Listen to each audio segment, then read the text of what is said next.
Sales, cells means खलियात। All living things are composed of cell. तमाम जानदार cells पर मुश्तमिल होते हैं। Cells are the unit of structure of living organisms और building block of which living things are made. Cell किसी भी लिविंग ऑर्गेनिज्म का यूनिट, इसके स्ट्रक्चर का यूनिट या उसके स्ट्रक्चर की इकाई है, या फिर हम बिल्डिंग ब्लॉक्स भी कह सकते हैं जिसमें के तमाम जानदार बने हैं। There are many types of cells are present in human beings. Human beings इंसानों के अंदर बहुत सारे टाइप्स के सेल्स मौजूद होते हैं। These are the cell are present in human beings. ये तमाम इकसाम के सेल इंसान के अंदर मौजूद होते हैं। First, motor neuron. It is present in brain and responsible for messages conveyed from brain to nerves. RBCs or red blood cells. It is helpful in the formation of hemoglobin or iron in our body. WBCs or white blood cells are originate in bone marrow and is helpful to fight the infections by attacking the bacteria or viruses. Cells in the inner lining of the intestine. It is present in the intestine. These cells are absorbing useful substances into the body and restricting the entry of harmful substances. Bone cell. It is responsible for growing and shaping of the bone. Sperm and ovum. These cells are responsible for reproduction. Group of cells together to make tissues.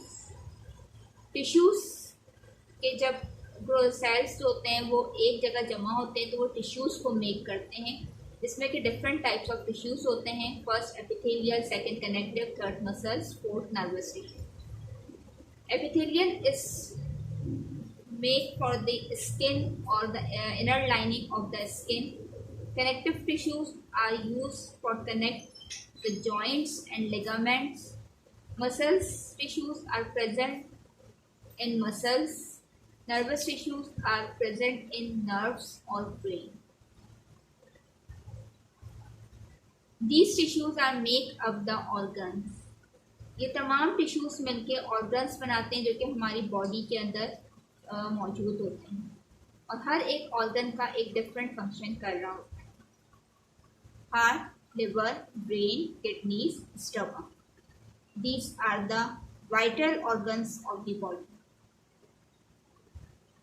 Cell have to perform different functions. It is an animal cell. Cells different type के different functions जो होते हैं वो perform करता है। ये एक animal cell है या ह्यूमन सेल है जो कि हमारे अंदर मौजूद होता है। First part is nucleus. Nucleus is the centre of the cell. किसी भी सेल का सेंटर न्यूक्लियस होता है और इसका फंक्शन ये तमाम सेल्स की एक्टिविटीज को कंट्रोल करता है. Cytoplasm. Cytoplasm is a translucent fluid और जेली लाइक सब्सटेंस. ये सेल के अंदर बिल्कुल एक फ्लूइड की तरह से या जेली की तरह से मौजूद होता है. सेल को जो कवरिंग करके रखती है वो सेल मेम्ब्रेन होती है जो कि प्रोटीन के मॉलिक्यूल से मिलके बनती हैं. इसके अलावा जो डिफरेंट चीज़ें मौजूद होती हैं उसमें वैक्यूल है. वैक्यूल जो कि क्वांटिटी में स्मॉल और बिगर होते हैं. ये टेम्पररी फॉर्म्ड होते हैं एनिमल सेल में जब इनकी ज़रूरत होती है, और इनका मेन फंक्शन होता है ये फूड को स्टोर करके रखते हैं. Ribosome. Ribosome are the protein formation of cell. Mitochondria. Mitochondria को power house of the cell भी कहा जाता है क्योंकि ये किसी भी ह्यूमन बीइंग को क्विक एनर्जी दे रहे होते हैं. जबकि उसकी एनर्जी लो होने लगती है तो ये ऐसा क्विक सेंटर के तौर पे वर्क अपना अंजाम देते हैं. Cells are also present in plants.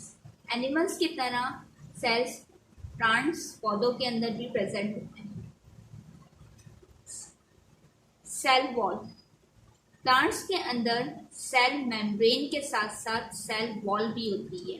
Cell wall इसकी बाहर यानी कि एक्सटर्नल साइड के लेयर होती है जो कि स्टिफ होती है सेल मेम्ब्रेन के कंपैरिजन में.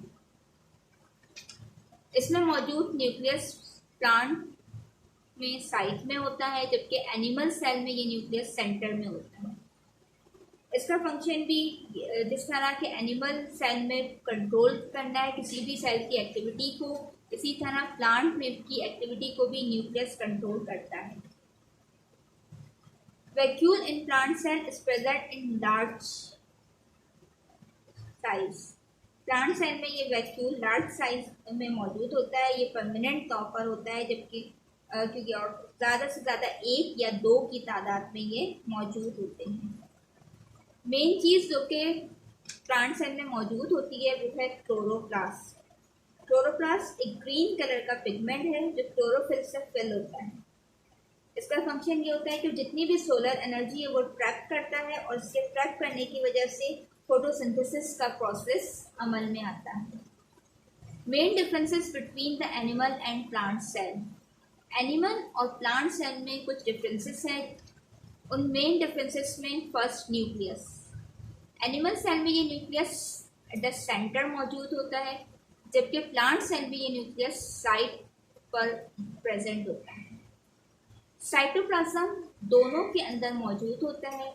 सेल मेम्ब्रेन एनिमल और प्लांट दोनों सेल्स के अंदर मौजूद होती है, लेकिन डिफरेंस ये होता है कि एनिमल सेल के अंदर सेल वॉल नहीं होती है, डायरेक्टली सेल मेम्ब्रेन कवर कर रही होती है, जो कि किसी भी हार्मफुल सब्सटेंस को अंदर जाने से रोक लेती है। जबकि इस प्लांट सेल में ये कवरिंग सेल वॉल के थ्रू हो रही होती है, फिर इसकी इनर कवरिंग जो होती है वो सेल मेम्ब्रेन से हो रही होती है। माइटोकॉन्ड्रिया दोनों के अंदर मौजूद होता है, और दोनों के अंदर फंक्शन ये होता है कि वो सेल्यूलोज को प्रोड्यूस कर रहा होता है। वैक्यूल लार्ज साइज में मौजूद होता है, जो कि बिगर साइज में होने की वजह से यहाँ परमानेंट होता है, जबकि एनिमल सेल में यही वैक्यूल टेम्पररी तौर पर होता है। जिस वक्त बॉडी को ज़रूरत होती है उस वक्त इनकी फॉर्मेशन होती है। क्लोरोप्लास्ट ग्रीन कलर का पिगमेंट होता है, जिसकी वजह से प्लांट का कलर ग्रीन पिगमेंट की वजह से प्लांट का कलर ग्रीन होता है, और ये सोलर एनर्जी सूरज की रोशनी को ट्रैप करता है, जिससे फोटोसिंथेसिस का प्रोसेस होता है, जिससे फूड जो है प्लांट अपना फूड जो है वो खुद मेक कर रहा होता है। Of animal and plant cell.